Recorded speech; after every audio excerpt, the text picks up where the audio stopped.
Is my OBS working?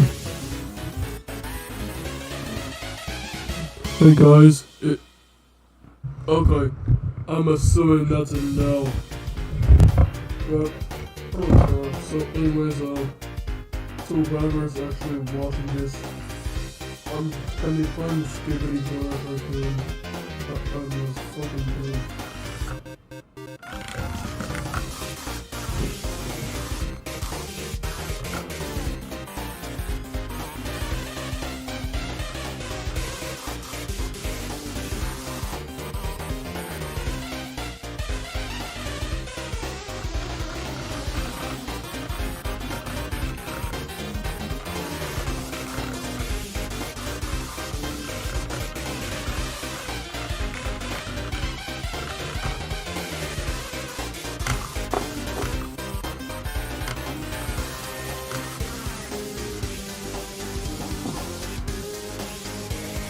Well, that's a relief.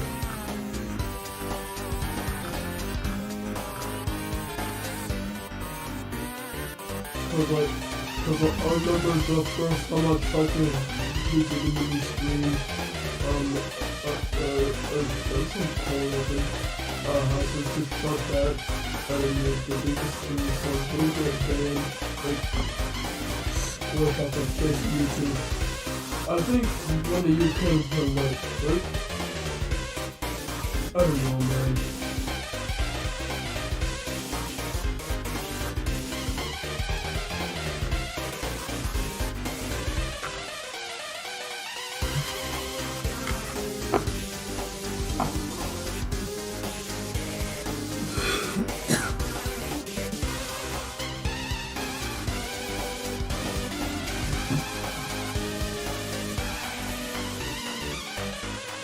Basically, I'm just gonna sit here and wait for something long and interesting to happen. So meanwhile, you can listen to me playing. You can listen to fuck on robots on browsers AI.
Wait, hold on.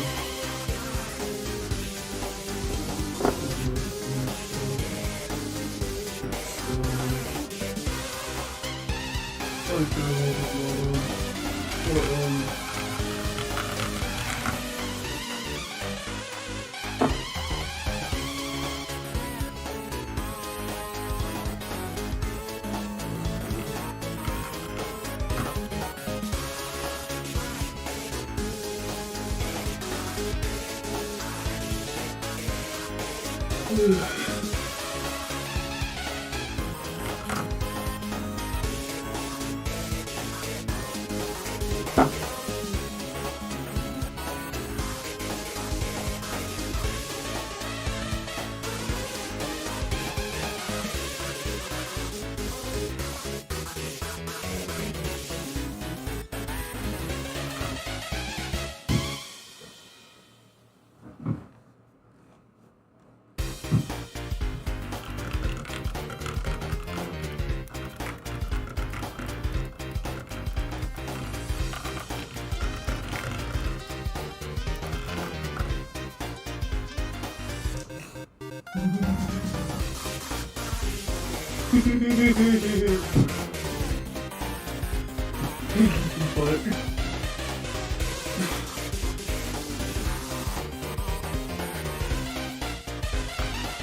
how about I think I'm broken.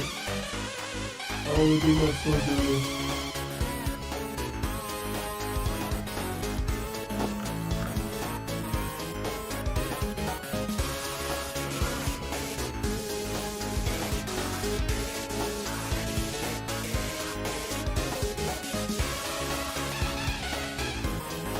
I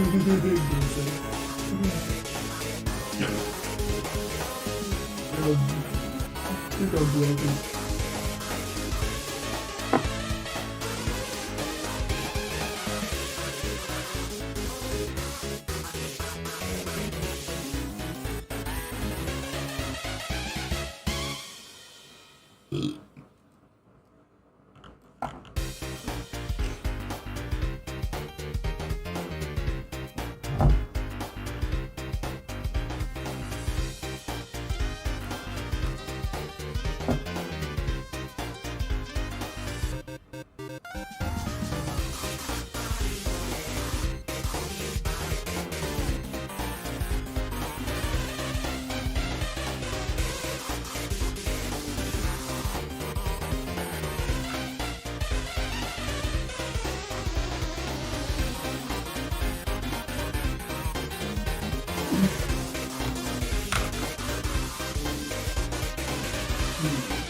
It's hard to do. I might just be able to do it. Oh, fuck.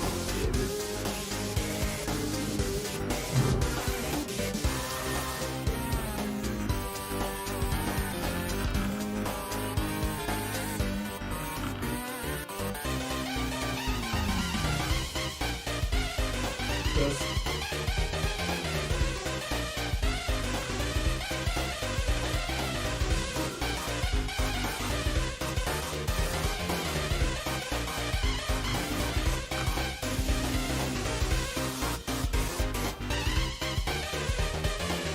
Walter TV woman engineer of all things. Walter is a TV woman that's so fucking stupid. This stupid bullet like kills not wrong. Kills really wrong. mean, it's supposed to be fun and these guys too.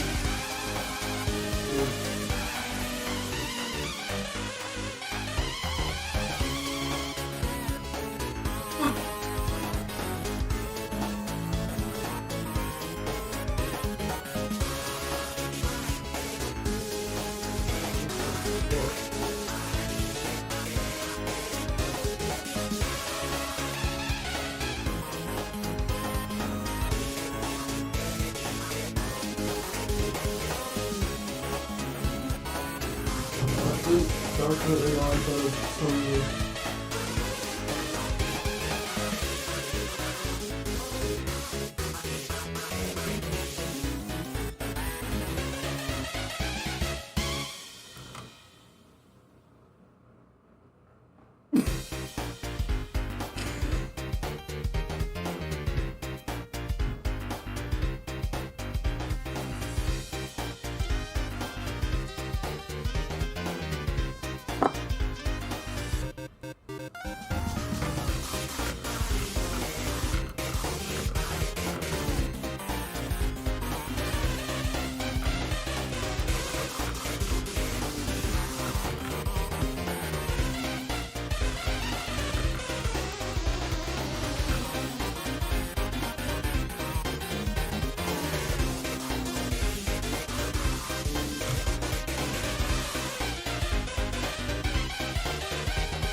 I think I've broken.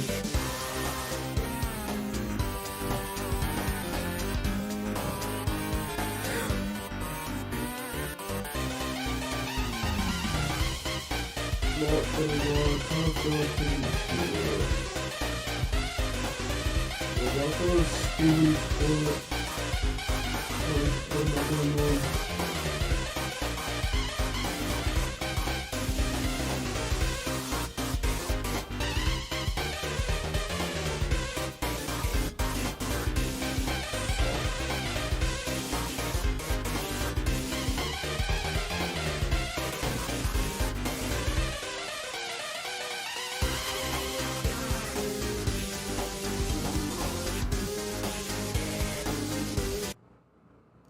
This is gonna be fucking awesome.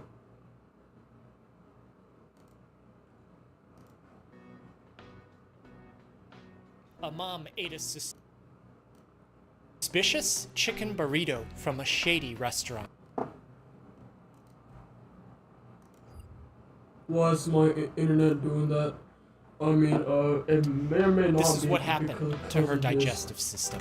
DC is a 42-year-old woman presenting to the emergency room with abdominal pain and a massive headache. She tells the admitting nurse that over the last several weeks, she could barely eat bread, rice, and fish oil capsules, but they were the only things she could keep in her stomach. 4 months earlier, DC got a chicken burrito from a new place that had opened up. She was running late for a meeting, so she was eating in her car. The burrito was delicious, and she took a big bite at a stop sign. But as she chewed, something suddenly cracked against a tooth in the back of her mouth. It didn't hurt, but it startled her. She spat out the food and thought that she could feel part of a tooth had chipped off. She wasn't sure how extensive this damage was, but she was panicked. She started digging through the food, frantically trying to find what did this, and then she came across it, a chicken bone piece embedded in the shredded thigh meat from the burrito. But she couldn't find the part of her tooth that had chipped off. It didn't seem like a lot of damage. It didn't hurt. If she went back to the restaurant to accuse them that their food had chipped her tooth, what were they going to do? Thoughts started racing through her mind. She knew that she had to get back to work. The restaurant could just say that she made it up, that she was the one that put the bone there. She didn't want to be confrontational, and because it didn't hurt, it didn't seem like a big deal. She drove back to the office to attend her meeting. DC would notice her tooth, but only when she wanted to, and eventually she forgot about it. It didn't hurt, but one day, weeks later, she was sitting at her desk and she thought she could feel her heart beating in her gums. Looking in the mirror, she felt like her face was getting swollen. Sometimes, when she'd have a cold drink, So that one like particular tooth scaring would be children. ultra sensitive and really start to hurt pretty with the sure pain everyone radiating here through likes her jaw. scaring At the children. dentist, they found that DC's Wait, chipped no tooth was fucking infected. laughing, hold on. Good thing this was caught in time, because bacteria inappropriately growing inside can spill into the blood and start to cause massive problems. The operation turned out fine. She'd have to deal with some post-operative pain, so they wrote her a prescription for it. And because bacteria was involved, they gave her another prescription for antibiotics. And she was on her way. But one of these was going to turn DC's life upside down. Bacteria has the potential to grow uncontrollably, causing infection. So this was the kind of medicine that she needed at this particular point in time, but something was wrong. 2 days after taking the antibiotic by mouth every 6 hours, DC didn't feel right. Normally she'd take mid-afternoon naps, but when she woke up from this one, she experienced a mental fog that she had never felt before, but even worse, a sense of doom shrouded over her. She had had some experience with feeling down throughout her life, but she started having some truly terrible thoughts and feelings that she just couldn't shake. At first, she thought it was the pain medicine, but she stopped the antibiotics early too. She started feeling a little better as time passed, but clearly something had changed in her body, and she wasn't sure how to feel like she did before the tooth operation. Antibiotics need to be finished in their entirety. If the directions on the bottle says 5 days, you should take it for those 5 days, because if not, the bacteria can grow back, and the bacteria that grows back can be resistant to that antibiotic because those were the survivors who might have had traits that help them adapt and survive that antibiotic. DC knew this, but the dark and terrible thoughts were simply too much for her to handle, and her tooth and her gums were healing just fine, she thought. This brings us back to the idea of bacteria growing uncontrollably, causing infection. That's one part of the equation. You see, humans coexist with bacteria. In the lining of our gut are trillions of microbes helping us digest food and live our normal lives. They're normal. They're supposed to be there. They create their own community called the gut microbiome. If antibiotics are given when someone has an infection, which is defined as an inappropriate growth of bacteria, then it lends way to the connotation that all bacteria are bad and that we must get rid of all of them to be in the cleanest condition possible, because that's disease-free. But that line of thinking isn't fully correct. The gut microbiome is essential for normal function. But what does that mean? Well, these trillions of bacteria help do a variety of things, like synthesize vitamins. They metabolize bile, which helps us digest fat and metabolize hormones. Because the microbiome is like a living ecosystem, it can competitively exclude other pathogens trying to come in and take residence in the gut, protecting their host. And more recently, we're starting to understand how extensive a role it plays in helping immunity. For example, traditional chemotherapy used for some malignancies have gone by the wayside since the mid-2010s in favor of immunotherapy, medicines that enable the immune system to recognize and attack the tumor. We found that the presence of certain bacteria in the gut microbiome makes those therapies more effective against the tumors. This strongly suggests that there's a link between the gut microbiome and the immune system, showing just how important this entity is. But if DC is getting antibiotics that are intended to eliminate bacteria from her tooth infection, then it means that some of the bacteria from her gut is going to be incidentally eliminated in the process. That's a trade-off that we need to account for, because the bacteria from that tooth infection could spread throughout her body, putting her in the hospital, and could threaten her life, while the bacteria in her stomach should grow back. But how long would that take? And when that bacteria do grow back, how will we know that the right species are going to be there? Shortly after all of this, on a Monday afternoon, DC had a watery stool. She thought maybe it was the yogurt that she ate in the morning for breakfast, but throughout that afternoon, she kept going to the bathroom. Each time, the movement out was more intense than the one before, and every time she thought she was done, she could feel that there was going to be more on the way. But everything was inconsistent. The next day, on Tuesday, she was fine, but on Wednesday, she woke up with what she thought was a fever, and she felt like her entire digestive system was getting ejected into the toilet. Standing up, she felt like her organs were getting dragged out of her body and into the ground. She couldn't even keep down water. She'd take a sip, and liquid stool would just gush out her other end. And as she kept getting more and more dehydrated, her head started pounding. It hurt so bad, she couldn't even swallow headache medicine without having a watery stool. Unable to take this, she drives herself to the emergency room.